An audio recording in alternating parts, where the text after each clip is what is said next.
نحمده ونصلي على رسوله الكريم اما بعد فاعوذ بالله من الشيطان الرجيم بسم الله الرحمن الرحيم رب اشرح لي صدري ويسر لي امري واحلل عقدة من لساني يفقهوا قولي۔ پھر اسی طرح اللہ سبحانہ وتعالیٰ کی صفات الحی القیوم کا ذکر ہے، یہ بھی بہت زبردست صفات ہیں، اور ان میں اللہ سبحانہ وتعالیٰ کا اسم اعظم ہے جس کو پڑھنے سے دعائیں قبول ہوتی ہیں۔ اسی لیے ہم دیکھتے ہیں کہ بدر کے موقع پر جب حالات بہت تنگ تھے تو نبی صلی اللہ علیہ وسلم نے کن اسماء کو پکار کر دعا کی تھی؟ یا حی یا قیوم برحمتک استغیث۔ حضرت انس کہتے ہیں میں نبی صلی اللہ علیہ وسلم کے ساتھ تھا کہ ایک آدمی نے دعا کی اور کہا یا بدیع السماوات یا حی یا قیوم انی اسألک، اے آسمان کو عدم سے وجود میں لانے والے، اے زندہ، اے قائم رہنے والے، میں تجھ سے سوال کرتا ہوں، یعنی میں تجھ سے مانگتا ہوں اپنی ضرورت کی چیز۔ تو آپ نے فرمایا کیا تمہیں معلوم ہے کہ اس نے کس چیز کے ساتھ دعا کی؟ قسم اس کی جس کے ہاتھ میں میری جان ہے، اس نے اللہ کو اس نام کے ساتھ پکارا ہے کہ جب اس نام کے ساتھ اللہ کو پکارا جاتا ہے تو وہ دعا قبول کرتا ہے۔ تو آپ چاہتے ہیں کہ آپ کی دعائیں قبول ہوں تو یہ تینوں نام اپنے ریمائنڈرز میں لکھ لیجئے۔ جب بھی آپ چاہیں کہ آپ کی دعا قبول ہو تو پہلے اللہ تعالیٰ کو ان ناموں سے پکارے اور پھر دعا مانگے۔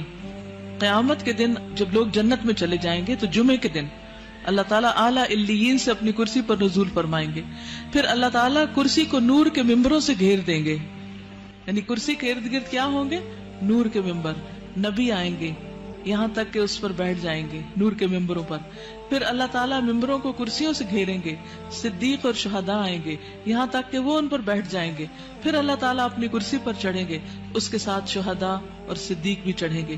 یعنی اللہ سبحانہ وتعالیٰ قیامت کے دن اپنے بندوں سے جس طرح ملاقات کریں گے اس کا ذکر یہاں کیا گیا ہے۔ صحیح الترغیب والترہیب کی حدیث ہے، وَهُوَ الْعَلِيُّ الْعَظِيمُ، اور وہ بلند ہے، بہت عظیم ہے، اور حقیقت یہ ہے کہ اللہ سے بڑی کوئی بھی چیز نہیں۔ اس لیے ہمیں اللہ تعالیٰ کے ناموں کے ساتھ دعا مانگتے ہوئے خصوصاً تسبیح کرنی چاہیے۔ فَسَبِّحْ بِاسْمِ رَبِّكَ الْعَظِيمِ، قسم اس کی جس کے ہاتھ میں میری جان ہے، اس نے اللہ کو اس نام کے ساتھ پکارا ہے کہ جب اس نام کے ساتھ اللہ کو پکارا جاتا ہے تو وہ دعا قبول کرتا ہے۔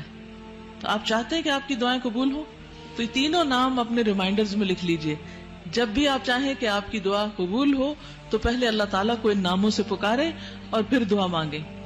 یا حی یا قیوم برحمتک استغیث، یا حی یا قیوم برحمتک استغیث، یا حی یا قیوم برحمتک استغیث، یا حی یا قیوم برحمتک استغیث۔ وآخر دعوانا ان الحمد للہ رب العالمین۔ سبحانک اللہم وبحمدک نشہد ان لا الہ الا انت نستغفرک ونتوب الیک، نستغفرک ونتوب الیک۔